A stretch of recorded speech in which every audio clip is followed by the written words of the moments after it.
Oi, gente, boa noite. Boa noite. Mais um boa noite, né? O segundo é sempre mais forte. Boa noite. Melhorou, glória a Deus. Né? Eu quero, antes da gente começar a pregar, não, né? Eu começar a pregar. Dar alguns avisos, mais uns, né? O Bruno nem deu aviso hoje, quase.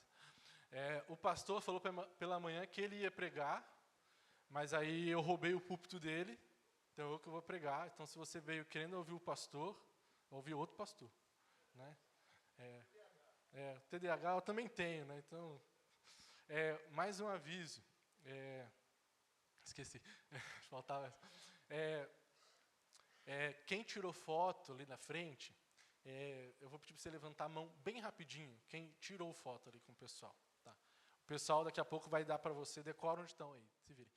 Vão dar um clipezinho para vocês, tá? Que a gente vai usar isso durante o culto. Se você não tirou foto, eu peço para você tirar foto no final do culto, porque vai ser importante, vocês vão entender isso durante a nossa pregação, tá? Vai ser importante para a mensagem, vai ser importante no decorrer daquilo que Deus tem ministrando no meu coração para a nossa igreja.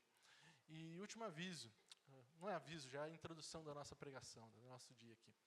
Eu lembro no seminário um pastor chamado Samuel alguma coisa, não sei se o pastor conhece, ele foi até homenageado agora na convenção como o pastor mais... Mitch, acho que é isso, Samuel Mitch.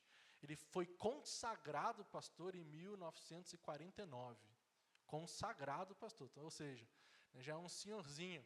E a aula de abertura no seminário foi com ele. Ele era orientador dos novatos. Ele já era bem senhor naquela época.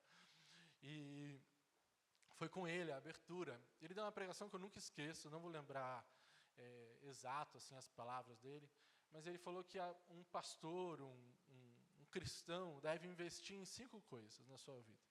Fazer investimento em 5 coisas. Primeiro, em Deus. É o seu principal investimento de tempo, de pensamento, em Deus. Em segundo, a esposa ou o esposo. Né? Em terceiro, os filhos. E esses dois ficam em pesos iguais, né? Porque ele disse uma frase que eu nunca esqueci: um homem não pode amar sua esposa se não amar os seus filhos, e não pode amar os seus filhos se não amar a sua esposa. Né? As duas coisas caminham juntas. Em quarto, investir no reino, não na igreja, mas no reino de Deus. E por último, investir em crianças. Investir em crianças. E ele fez uma pergunta, eu quero fazer essa mesma pergunta hoje à noite aqui. Quem se converteu, conheceu Jesus antes dos 15 anos de idade, eu peço que levante a mão. Antes dos 15 anos. Invistam em crianças. Olha a importância de termos um ministério infantil, termos adolescentes, investir isso na nossa comunidade, na nossa igreja. Né? Uma idade excelente para a gente falar de Jesus. Para os nossos adolescentes, a gente viu isso hoje, né? Uma banda praticamente formada por eles, que o Felipe e a Lisa foram desafiados na virada do ano e têm trabalhado com muito amor, muito carinho. É uma alegria, emociona a gente vê-los aqui na frente. Vou pedir para você abrir a sua Bíblia em Efésios 4, para a gente conversar um pouco. E essa noite eu quero falar sobre unidade. Quero falar sobre somos um. Somos um. Efésios 4, a gente vai ler do versículo 1 adiante. Vamos orar para a gente começar nosso momento de reflexão? Deus, muito obrigado, Pai, porque nós podemos estar aqui. Muito obrigado que a sua palavra vai ser aberta, ministrada em nossos corações essa noite.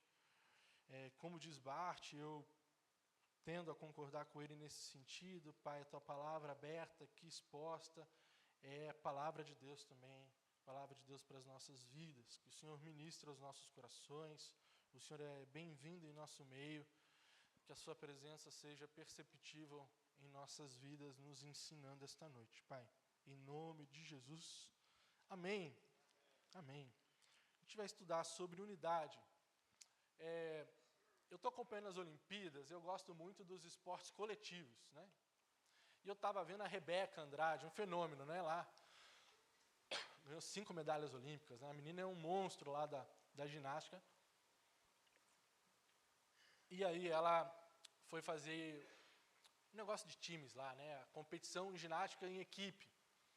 E ela mandando super bem, assim, né? E as outras brasileiras não estavam, não estou falando mal delas, né? Mas não estavam tanto acompanhando o ritmo de pontuação dela. E eu conversei em casa, assim, se ela tivesse um time equinânime ali, talvez ela tivesse alcançado uma medalha melhor, uma medalha de prata, porque a de ouro é difícil com a americana lá, né? A Biles lá, é um monstro também, um robô. E mesma coisa com futebol, né? Não adianta o meu Vasco contratar o Coutinho, lá, craque de bola, né? Jogou no Barcelona, se no time está jogando uns caras que não mereciam nem jogar Série B, né? É a mesma coisa do Palmeiras, que ainda continua com o Rony, não funciona, né? Não vai para frente. Então, um time, para ele funcionar, uma equipe para ele funcionar, ele tem que trabalhar em unidade, ele tem que trabalhar em equipe. As coisas funcionam. Não adianta a gente pegar o Messi e jogar ele para jogar no Operário de Ponta Grossa, que ele não vai resolver sozinho, né? Não vai fazer milagre. O mesmo acontece quando a gente pensa sobre igreja, sobre o corpo do Senhor, sobre unidade, sobre caminharmos juntos, né? Uma andorinha só não faz verão. Mas para a gente entender um pouco, vamos ver o que está acontecendo nessa carta, né? Essa carta de Paulo. Primeiro, Paulo escreveu essa carta quando ele estava preso, provavelmente preso em Roma. Escreve essa carta com um conteúdo pastoral, cuidando da sua igreja, lá pelo ano 60 depois de Cristo, 60, 62 depois de Cristo. Éfeso é uma cidade da Ásia Menor, uma cidade, um centro comercial religioso muito importante, e ela tinha um templo dedicado à deusa Diana, ou à deusa Artemis. Ela tinha uma população, por ser um centro comercial e urbano, religioso, muito diversificado, vamos falar assim. Tinha judeu, gregos, romanos, tinham outros povos que passavam por ali, né? E Paulo, ele dedica grande parte da sua carta de Éfeso a construir no pensamento daquela igreja a ideia da doutrina do corpo de Cristo, da doutrina que nós somos um em Cristo Jesus, né? E essa doutrina, essa ênfase, vontade de Paulo escrever isso, revela que, ao meu ver, revela que Éfeso passava por problemas dentro da sua igreja de divisão, né? Essa carta também dá a entender que ela também se espalhou por outras cartas, né? Era costume da época uma igreja ler a carta que recebeu e reenviar ela para outra carta, né? O assunto unidade não é um assunto exclusivo da carta de Éfeso. Coríntios vai trabalhar e outros pontos das Escrituras também vão trabalhar. Mas para a gente entender um pouquinho sobre o que está sendo escrito para a gente essa noite, sobre unidade, que Deus tem ministrado ao meu coração, eu quero dividir com os irmãos, eu escolhi o texto de Efésios 4, do versículo 1 ao versículo 16. E eu quero ler. Vamos lá, você lê comigo. Efésios 4, do versículo 1 ao versículo 16. Diz assim: como prisioneiro do Senhor, rogo-lhes que vivam de maneira digna da vocação que receberam. Sejam completamente humildes e dóceis, e sejam pacientes, suportando uns aos outros com amor. Façam todo o esforço para conservar a unidade do Espírito pelo vínculo da paz. Há um só corpo e um só Espírito, assim como toda esperança para a qual vocês foram chamados é uma só. Há um só Senhor, uma só fé e um só batismo. Um só Deus e Pai de todos, que é sobre todos, por meio de todos e em todos. Bom, esse que é o primeiro ponto, nós vamos nos ater a isso. Para a gente entender um pouquinho unidade, ao meu ver, a gente precisa voltar um pouquinho no tempo, não do que está acontecendo no texto, mas no tempo, no sentido de entender por que o vínculo da unidade da paz é tão importante, né? Aqui a gente vai mergulhar um pouquinho no significado de duas palavras, né? Primeiro, o sentido de unidade do que está sendo escrito aqui, e no sentido de fé que está sendo escrito aqui, tá? Então, nesse trecho, unidade é enoses, que significa consolidação, né? Não é só união, mas consolidação. E fé aqui é de piedade. Então, a unidade da fé que Paulo está dizendo aqui não é a unidade da fé, uma unidade mística da fé, mas é a consolidação é a consolidação da minha piedade, da minha prática de fé cristã, daquilo que eu faço com aquilo que recebi. Tem mais a ver com uma crença substancial e uma confiança ativa no Senhor. Não é uma unidade de fé passiva que vem do Senhor, mas é uma unidade de fé ativa. Eu trabalharei para consolidar a fé. Então trabalhem, Éfesos, trabalhem para consolidar a fé de Cristo Jesus, que é por um, e é um, por meio de todos, é o mesmo Espírito, um só batismo, um só Senhor, que é sobre todos. Bom, consolidar que fé? E aí entra o que eu chamo de fomos um. Fomos um. Existe um momento da história da humanidade onde todos nós éramos tratados como iguais. E a partir deste momento, passa a existir uma distinção entre certos tipos de homens e outros tipos de homens. Efésios 2 vai começar dizendo que todos nós, em algum momento, pertencíamos ao mesmo mar de condenados, como diz Suassuna, né? Arrebanhados neste mesmo mar. Existia um momento da nossa história humana, antes do sacrifício de Jesus, que todos nós estávamos passíveis das dores do pecado e das dores da condenação. Em algum momento da história, Jesus Cristo encarnou-se como homem, deu a sua vida na cruz por nós, ressuscitou, e como diz o livro de 2 Coríntios, um morreu por todos, logo todos morreram, e aqueles que creem em Jesus são nova criatura, são uma nova coisa, são um novo ser. Existe uma distinção. Em algum momento nós fomos um. Fomos um em nossos pecados e transgressões. Fomos um naquilo que fazíamos de pior. Éramos, diante do Senhor, condenáveis, né? Nós não conseguimos cumprir a lei. Nós estávamos imersos nas nossas dores e pecados. Não existia qualquer escapatória que me livrasse dessa condição humana, essa condição que me separava de Deus. Mas, a partir do momento que nós conhecemos Jesus, entregamos a vida a Jesus, somos transformados pelo Espírito do Senhor, nós fomos chamados a uma nova família, a um novo bloco de existência, né? Nós somos uma nova criatura. Aquele velho homem, 2 Coríntios 5,17, aquele velho homem morreu. É um novo homem, é uma nova criatura. Eu faço parte de um novo povo. Eu faço parte de uma nova aliança. Eu faço parte de uma nova promessa. As coisas se fazem novas. E quando Paulo escreve a Éfeso a respeito deles consolidarem a unidade da fé, essa fé substancial que eles têm aprendido, é nesse sentido. Olha, Éfeso, vocês têm que consolidar o chamado de Jesus para a vida de vocês. Consolidar esse chamado do Senhor Jesus, colocado sobre vocês na cruz do Senhor, na cruz do Calvário. Naquele momento, nós passamos a ter acesso a esse um só corpo, um só Espírito, um só batismo, uma nova aliança. É neste momento que nós fazemos parte deste corpo. Eu conheci Jesus num acampamento. Mais alguém conheceu Jesus no acampamento? Levanta a mão para mim. Eu conheci Jesus no acampamento. Entreguei minha vida no acampamento, né? Lembro o exato momento que eu entreguei a vida a Jesus. Foi chorando com um cara chamado Caio. Ele é pastor lá no Rio Grande do Sul hoje, né? E eu já frequentava a igreja desde o meu nascimento. Meu bisavô é pastor, meu avô é pastor. Meu pai negou o chamado, mas era para ser também, né? Fugiu, né? Mas assim, a família toda imersa na igreja.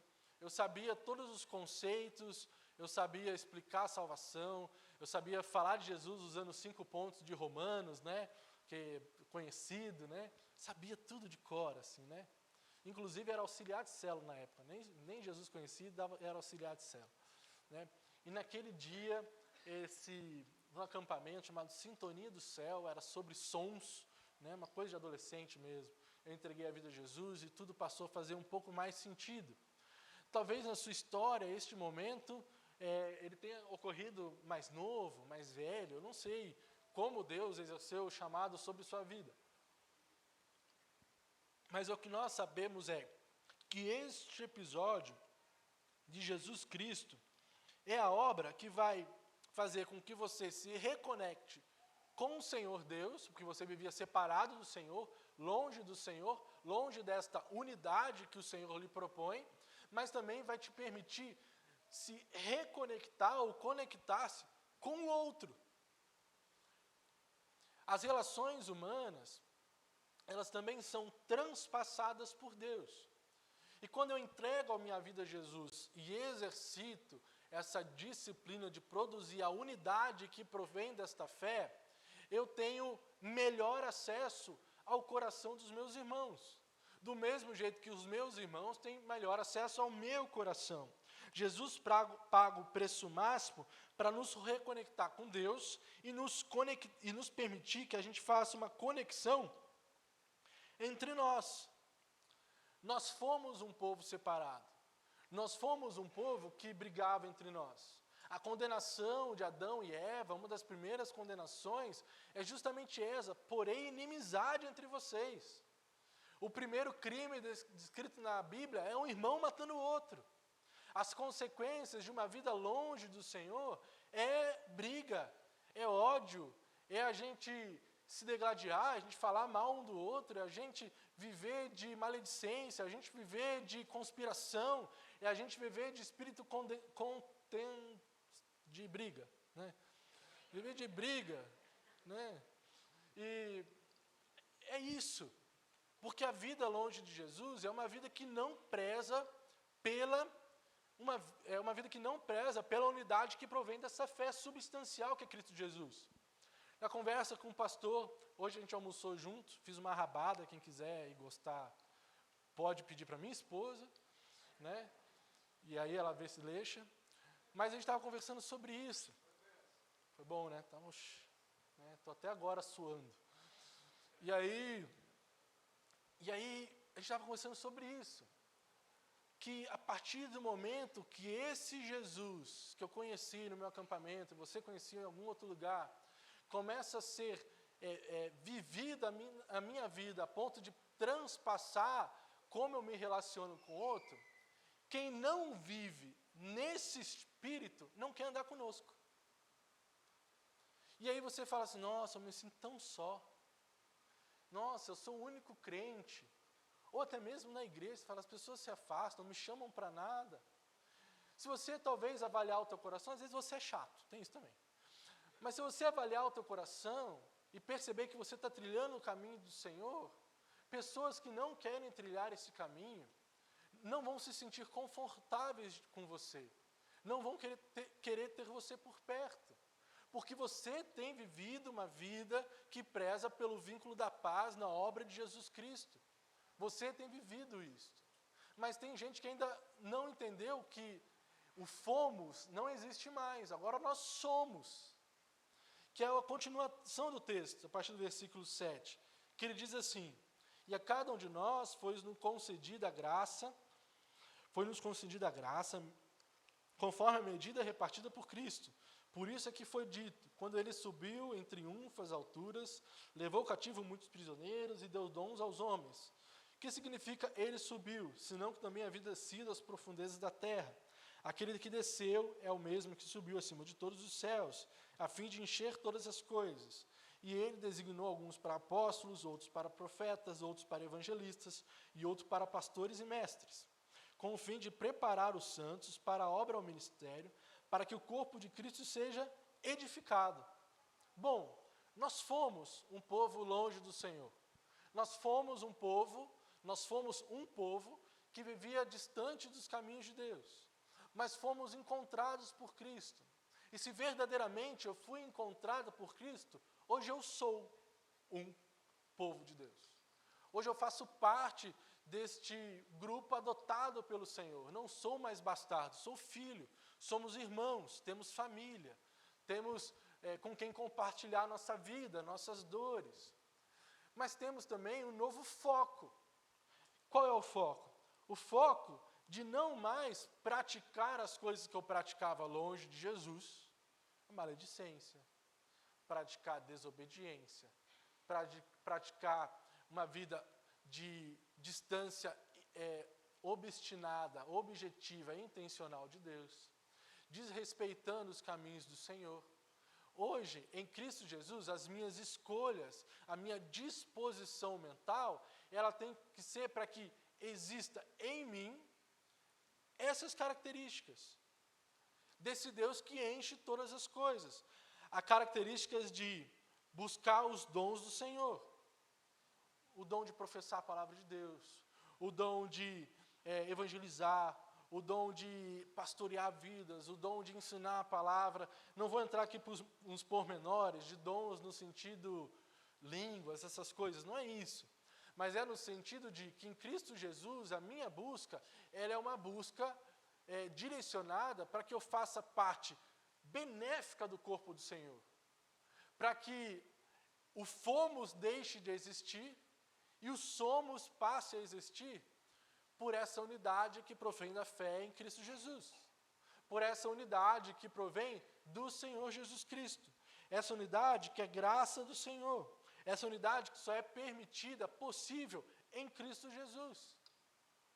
Se eu entendo que eu pertenço ao Senhor Jesus Cristo, se eu entendo que eu faço parte do corpo de Cristo nesta terra, que eu faço parte daquilo que o Senhor está fazendo neste meu tempo, como diz um amigo meu, nesta estação, se eu entendo isto, a minha busca não deve ser para destruir os edifícios que estão sendo construídos, mas para fazer parte da edificação desses prédios. A minha conduta deve ser uma conduta que vai buscar intencionalmente, de forma madura, equipar os santos e equipar a igreja do Senhor para que a obra do Senhor seja cada vez mais presente nesta terra. Bom, a analogia do corpo é ótima, né? A analogia do corpo é ótima e ela passa a fazer mais sentido na minha vida depois que eu perco o rim, né? O corpo tem funções. E aí, depois que eu perdi o rim, eu descobri que o rim tem 400 funções. Olha só. Você achando que era só filtrar, né?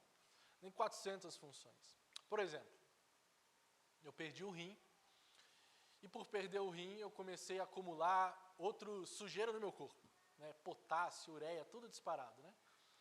E aí começou a afetar outros órgãos. Minhas veias perto do coração começaram a ficar entupidas, eu comecei a ter problema de água no pulmão. Por quê? Porque o rim parou. Por exemplo, eu tinha que tomar um hormônio para a medula óssea para o produzir sangue, porque o rim tem a função de produzir um hormônio que vai chamada alfa-poetina, que vai para a medula óssea, que manda um comando para células que vão produzir sangue. Olha só que complexo é o corpo humano, né? A vida cristã em comunidade, a vida do somos um em Cristo Jesus, é parecida com este corpo. O corpo, a partir do momento que tem um corpo infectado no meio de nós, que tem uma parte do mover de Deus nessa terra que está infectado, a função que esse corpo tem que existir nessa terra fica incompleta, fica defasada. E acontecem algumas coisas. A gente sobrecarrega algumas áreas. Então, por exemplo, o meu coração estava sobrecarregado, minha pressão chegava a 22 sem o rim, né? Era normal, né? A gente ficava assustado em casa, bateu 24 um dia, eu falei, Jesus, né? E aí, a gente sobrecarrega alguma outra área do corpo, ou o corpo, ele morre, ele falece, ele chega no seu fim, né? Ele não aguenta mais, porque parou. E com Cristo, o corpo de Cristo é a mesma coisa.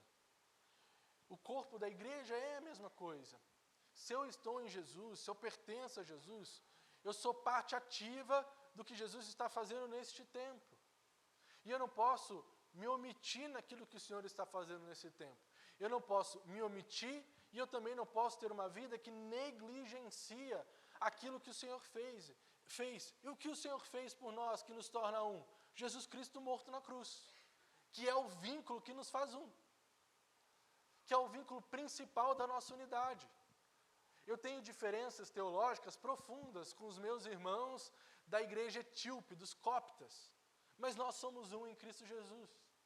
Eu talvez não consiga entender como os meus irmãos da luterana compreendem a ceia, que é diferente de nós, mas eu sei que eles têm Jesus como Salvador e nós somos um. Né? Claro, tem limite, gente, tem umas igrejas aí que não dá. Né? Vamos ser sinceros. Né? Mas tem tantas outras que professam Jesus como Salvador, e nós somos um em Cristo Jesus, fazemos parte da mesma igreja, dessa igreja visível, que é vista em toda a terra. E o mesmo se afunila para a nossa vida comunitária, na igreja, somos um. Somos um aqui louvando ao Senhor, somos um falando de Jesus, somos um cantando e louvando, somos um quando nos perdoamos, quando nos disciplinamos, quando a gente aconselha um irmão, quando nós nos dividimos, quando somos generosos, somos um. E o chamado do Senhor é um chamado à unidade, porque isso não é uma promessa vazia de Jesus, mas é uma promessa ativa de Jesus, que pode ser vista lá em João 17, que ele diz que todos sejam um como o Pai, sejam um, Pai, como Tu estás em mim e eu em Ti, que eles também estejam em nós, para que o mundo creia que Tu me enviaste. Essa vontade, essa busca do Senhor para sermos um, é uma busca concreta do próprio Senhor Jesus Cristo.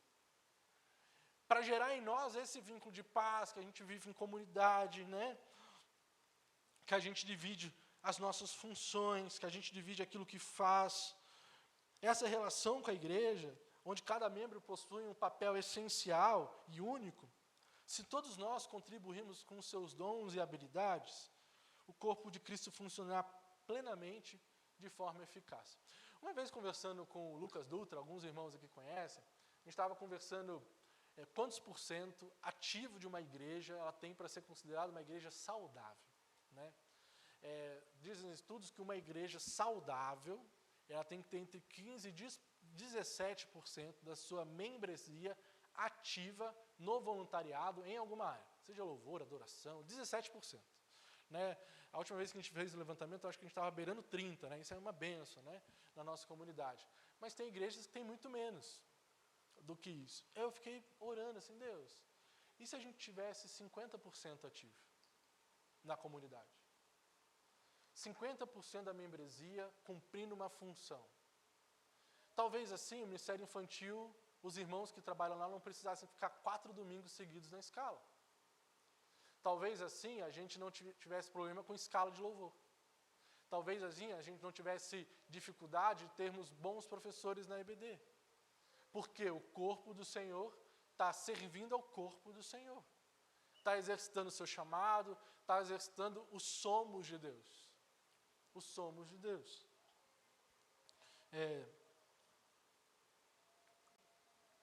Bom, quais são os dons e desafios que Deus tem colocado no seu coração? Quais são as coisas que você gosta de fazer, que podem ser benéficas para o reino? Já contei a história da sopa aqui? Eu acho que já, né? Vou contar de novo. Lá na igreja que eu era, tinha uma senhorinha que gostava muito de fazer sopa. E um dia ela perguntou para o pastor lá, falou, pastor, eu quero servir, mas eu não sei fazer nada. E o pastor perguntou para ela assim, irmão, o que você sabe fazer? Ela falou, eu sei fazer sopa. Faça uma sopa nota 10. Aí o pastor falou, então faz sopa. É isso que você sabe fazer? Deus, é isso que eu sei fazer, pastor, né? É isso que eu sei fazer. Então faz sopa, eu vou organizar aqui, e a irmã uma vez na semana vai fazer sopa para distribuir para moradores de rua. É isso que a irmã vai fazer. E ela fazia uma vez na semana. Teve semana que ela distribuiu 400 sopas, numa noite. Porque ela pegou aquilo que ela sabia fazer e colocou nas mãos do Senhor, cumprindo esse chamado de fazer parte do somos. E largar de vez o fomos um com o Senhor. Colocar nas mãos de Deus os seus dons e talentos. Bom, o que você sabe fazer? No que você é bom? No que você participa? Está um outro exemplo. Os irmãos viram que a gente está começando aqui um ministério de jiu-jitsu, né? É para derrubar o cão na base do soco, meu. Né? Se ele levantar, vai levantar de joelheira para cair logo no chão. Né? Mas assim, a gente começou. E eu fiquei feliz que o Leandro, o Jackson, falaram assim, é o que a gente sabe fazer e a gente quer contribuir, como é que eu posso? Eu falei, vamos lutar, vamos ensinar os irmãos a jiu-jitsu, que é o que sabe fazer. E vai ser uma bênção para a comunidade, eu tenho certeza que muitos vizinhos aqui vão entregar a vida a Jesus ali, ó. E, irmão, se aproveitar o adendo aqui, se for de Deus é, se não for, não é, depois eu me entendo. Eles precisam comprar um tatame, custa R$5.000. Se você sentir no seu coração de contribuir para ajudá-los a comprar esse tatame, procura o Jackson no final do culto. É o principal desafio deles nesse momento. Qualquer oferta é bem-vinda. Procura dar oferta para eles, vai abençoar a vida do ministério que Deus tem colocado no coração deles. Bom, e esse somos, essa busca de unidade que somos em Cristo Jesus, aponta para o futuro, o seremos. Versículo 13. Até que todos alcancemos a unidade da fé e do conhecimento do Filho de Deus, e cheguemos à maturidade, atingindo a medida da plenitude de Cristo. O propósito é que não sejamos mais como crianças, levados de um lado para outro pelas ondas, nem jogados para cá e para lá por todo o vento de doutrina, e pela astúcia e esperteza de homens que induzem ao erro. Antes, seguimos a verdade em amor, cresçamos em tudo naquele que é a cabeça, Cristo. Dele todo o corpo, ajustado e unido pelo auxílio de todas as juntas, cresce e edifica-se a si mesmo em amor, na medida em que cada parte realiza a sua função. Bom, eu sei o que eu fui, eu sei o que eu sou, e eu sei o que eu serei em Cristo Jesus. Toda essa construção de que vocês tinham se separado do Senhor, e agora vocês vivem essa piedade de Cristo neste tempo, ela aponta para uma busca por maturidade. A gente até começou a conversar com jovens, mas eu transplantei, a gente parou, sobre uma busca por maturidade. O seu serviço, aquilo que você faz na casa de Deus, aquilo que você contribui, ela tem a função de fazer com que a igreja não seja mais uma igreja imatura. Não seja mais uma igreja levada por qualquer vento de doutrina. De vez em quando a gente vê algumas atitudes que nos incomodam nos irmãos e a gente divide entre o corpo ministerial, divide com nossos amigos, com a família, e aí eu penso, cara, às vezes isso é pura imaturidade. A busca do crescimento do Senhor, a busca por uma vida mais madura na fé, ela existe dentro do corpo do Senhor. Irmãos, eu vou te contar um negócio muito sério. Não existe vida madura cristã sem o outro.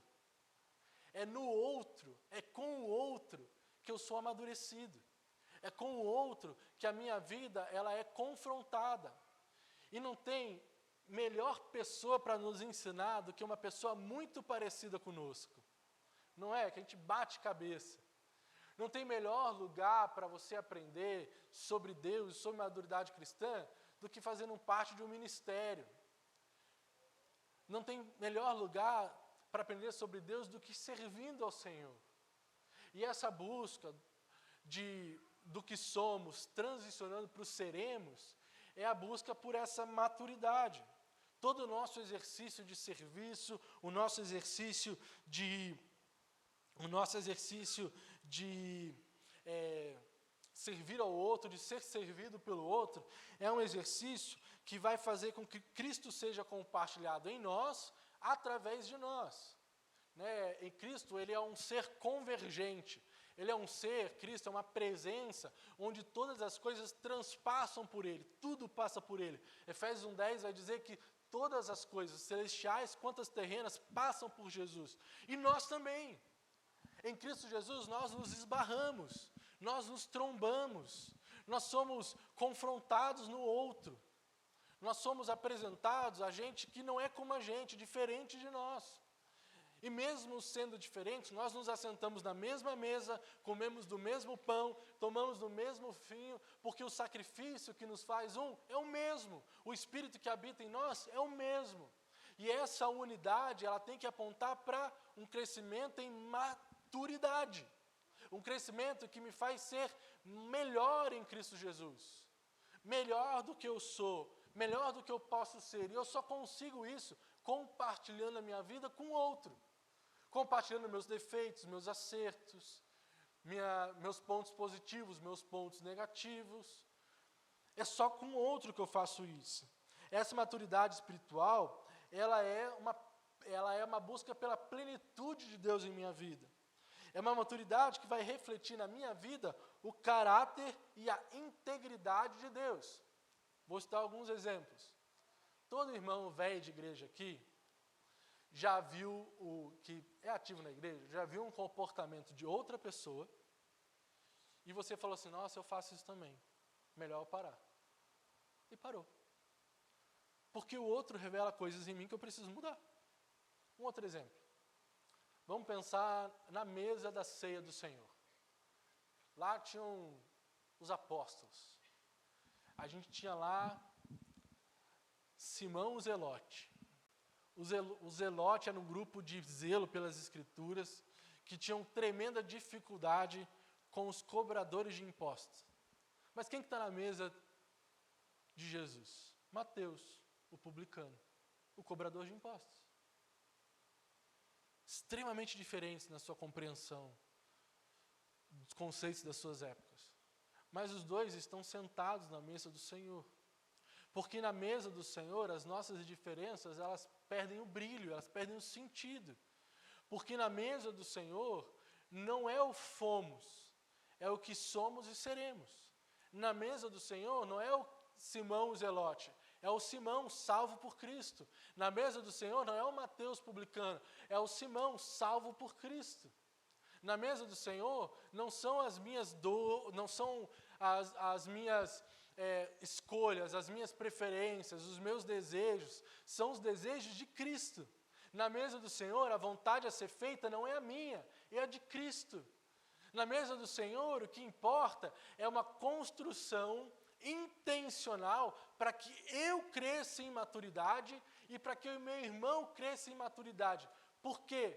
Porque crianças levadas pelo vento se perdem pelo caminho. Mas se existir em nós uma unidade que provém do Espírito, que é um no Senhor, essa unidade vai fazer com que os irmãos, com que a nossa igreja não se perca. Com que a nossa comunidade de fé, ela seja um lugar onde a gente pode exclamar Salmo 133:1, como é bom viver em comunhão.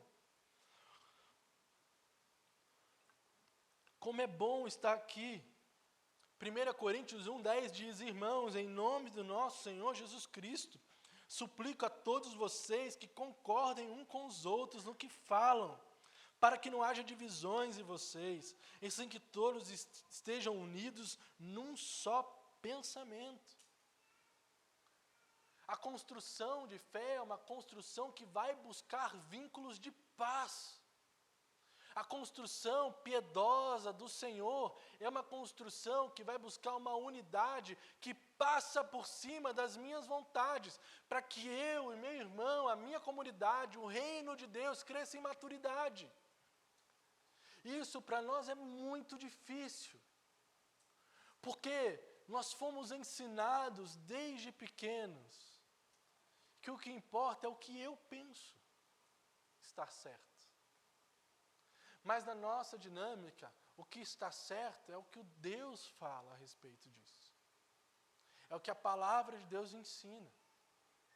E muitas vezes isso vai nos incomodar, porque vai mexer com áreas dos nossos corações que nós não queremos mexer, mas que são necessárias. Assim como o ferro afia o ferro.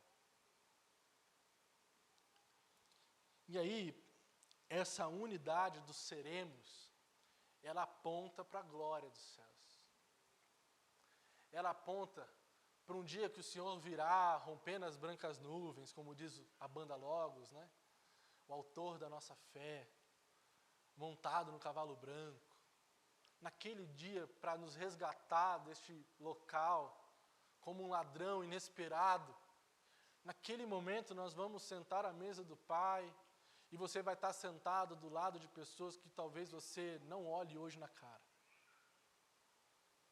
você vai chegar no céu e vai se surpreender, falar assim, você está aqui, como assim? Né? Ou você vai chegar e falar assim, meu Deus, cadê aquela pessoa, né? Se não veio, né? Aí se você não chegar no céu, daí é outro papo, né? Daí você se entende com Deus. Não é com Deus daí, né? Mas o vínculo da paz, esse vínculo aponta para a glória do Senhor.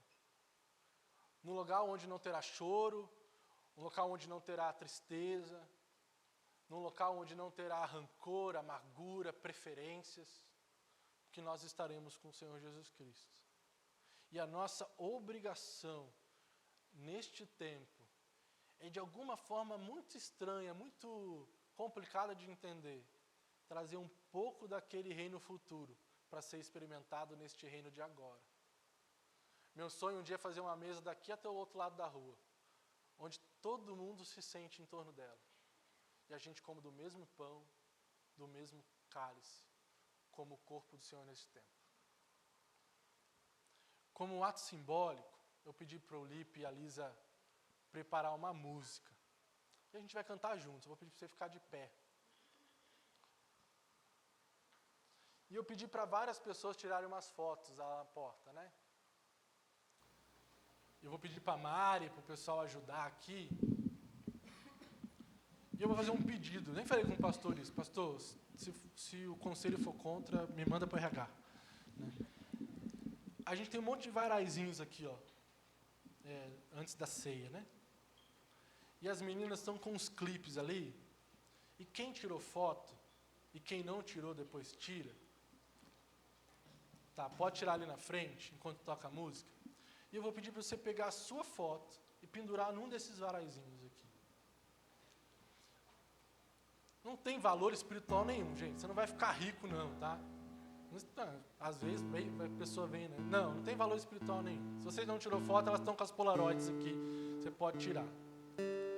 Mas vocês vão colocar tem aqui também, ó, desse lado. Só cuidado com os fios, por favor. E eu vou pedir para isso ficar aqui na frente. Pastor de adolescente inventa coisa, né? Mas os irmãos me perdoam. Para a gente sempre lembrar que esta aqui é a nossa igreja. As meninas subiram, tiraram foto das crianças, a gente vai colocar aqui também, porque as crianças não são a igreja da manhã, são a igreja de agora.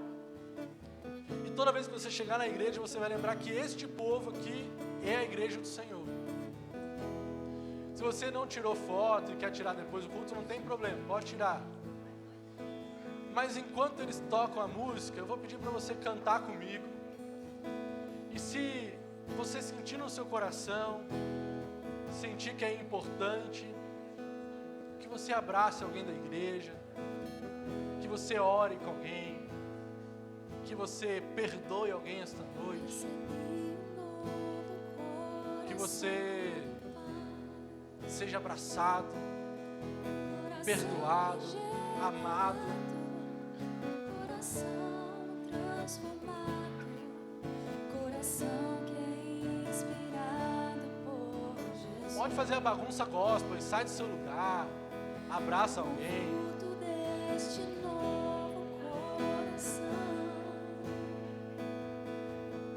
eu declaro a paz de Cristo, te abençoo, meu irmão.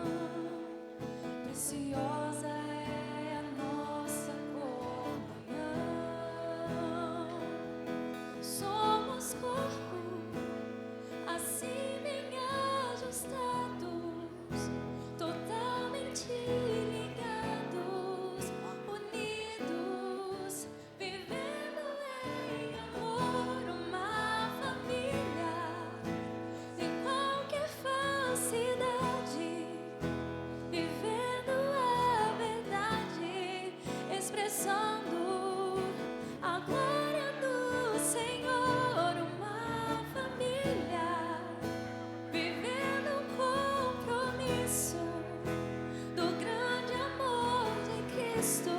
Eu preciso de ti, querido irmão, precioso és para mim, querido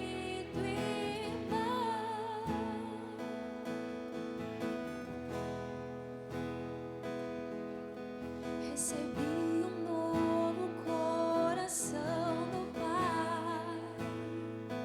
Glória a Deus por isso. Coração regenerado, A gente depois enche isso aqui de foto.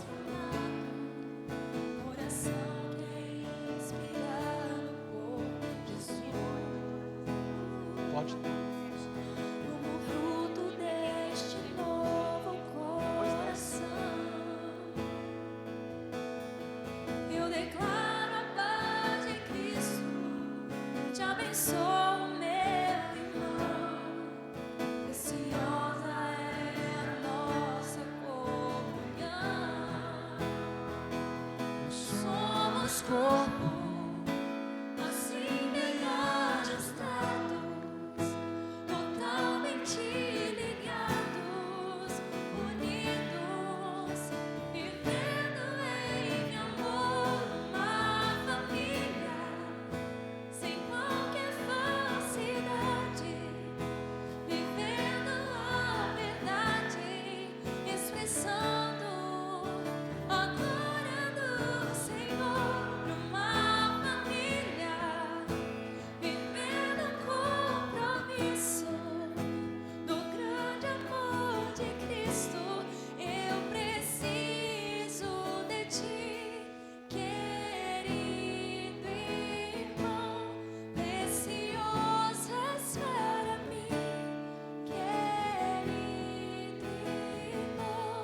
Eu preciso de ti, querido irmão, precioso és para mim, querido irmão. Senhor, traz unidade ao nosso coração, pelo Teu Espírito Santo. Amor à igreja que é Tua, o corpo é de Cristo.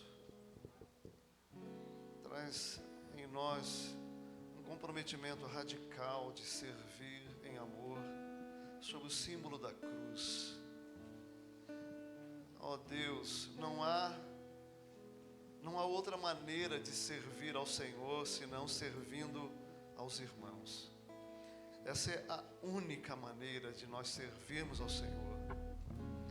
Tua palavra diz servir ao Senhor com alegria, mas nós servimos ao Senhor com alegria, servindo os irmãos.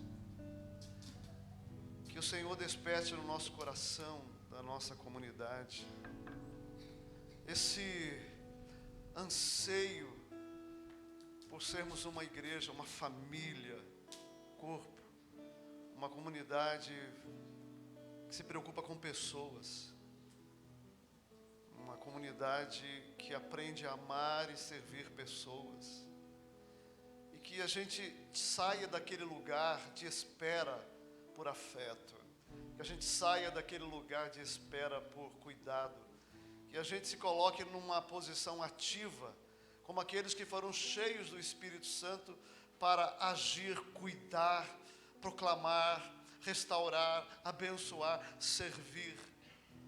Que esse seja o nosso coração, que não haja em nós autopiedade, autocomiseração, que a gente entenda que nós somos chamados para servir, e que esse espírito de serviço e amor tome conta do nosso coração, do coração da nossa comunidade. Eu sei, Senhor, que se o Teu Espírito estiver agindo em nós, isso vai acontecer para a glória do Teu nome. E é o que nós desejamos. Em nome de Jesus. Amém. Amém. Vou chamar o pessoal para a ceia, por favor, aqui, para ajudar na distribuição dos alimentos ou elementos. Pode sentar, pessoal. Igual a igreja católica, né? Senta. Oi, diácono.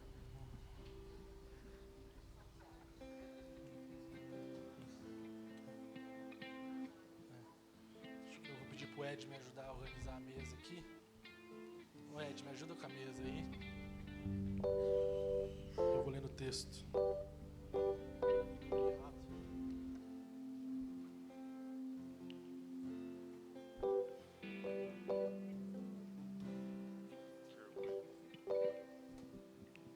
De histórico, né, Edgar? A Marina servindo é de histórico.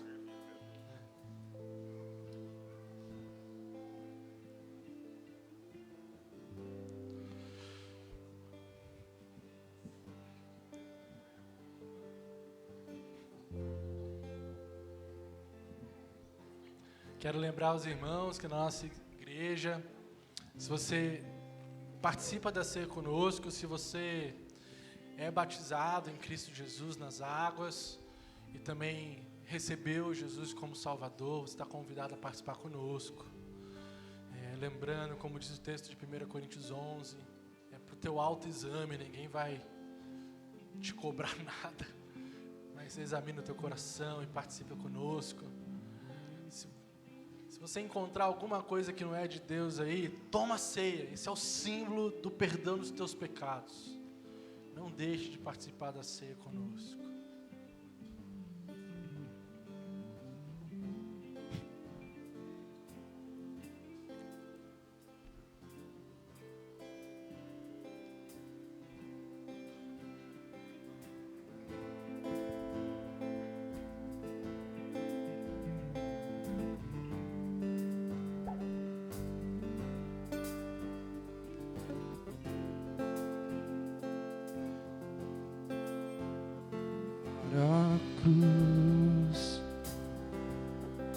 Para a cruz eu vou, se eu sofrer participar, da sua obra vou cantar. Meu Salvador na cruz mostrou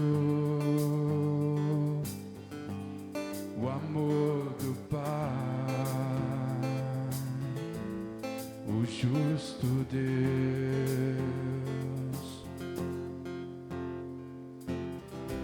Pela cruz me chamou, gentilmente me atraiu e eu, sem palavras, me aproximo, quebrantado por seu amor.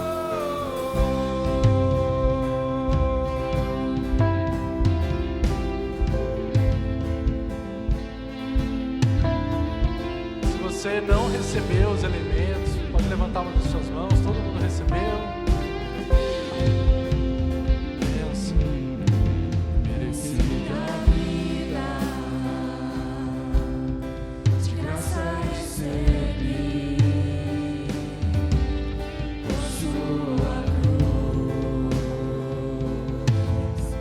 a morte me livrou, trouxe minha vida, eu estava com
pois recebi do Senhor o que também lhes entreguei, que o Senhor Jesus, na noite que foi traído, tomou o pão e tendo dado graças, partiu e disse: isto é meu corpo que é dado em favor de vocês. Façam isso em memória de mim. Podem tomar do pão.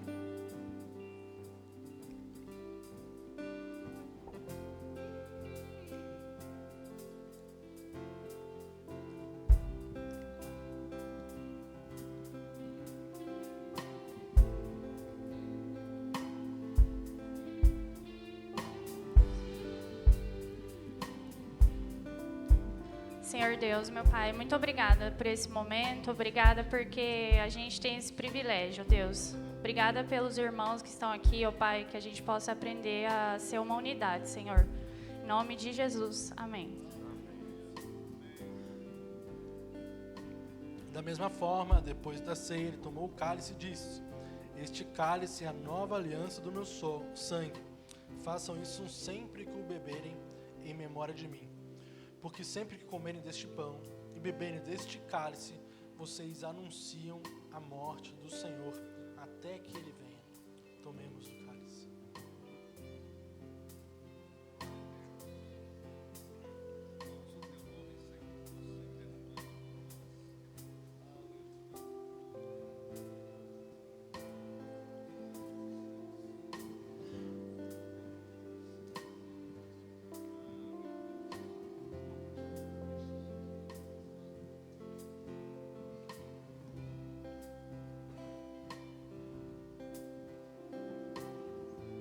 Senhor Deus, muito obrigada, Pai, pelo seu sangue derramado na cruz.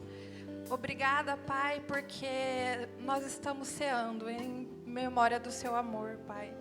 Que esse seja não só um símbolo de reverência, de amor ao Senhor, mas também de unidade, Pai. Nós te agradecemos, em nome de Jesus. Amém. Deus, muito obrigado, Pai, pelo que o Senhor fez na cruz por nós. Muito obrigado, Pai, pelo que o Senhor nos propicia contigo, mas também com o nosso próximo, Pai. Nós estamos aqui como igreja, sentados na Tua mesa, Pai, ceando juntos, comendo juntos daquilo que o Senhor fez, em memória daquilo que o Senhor fez por nós. Muito obrigado pelo privilégio. Amém, amém. Vamos cantar mais uma vez essa música e não sai daqui sem pelo menos dar uns 15 abraços aí.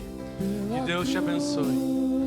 Me chamou gentilmente, me atraiu e eu, sem palavras, me aproximo, quebrantado por seu amor.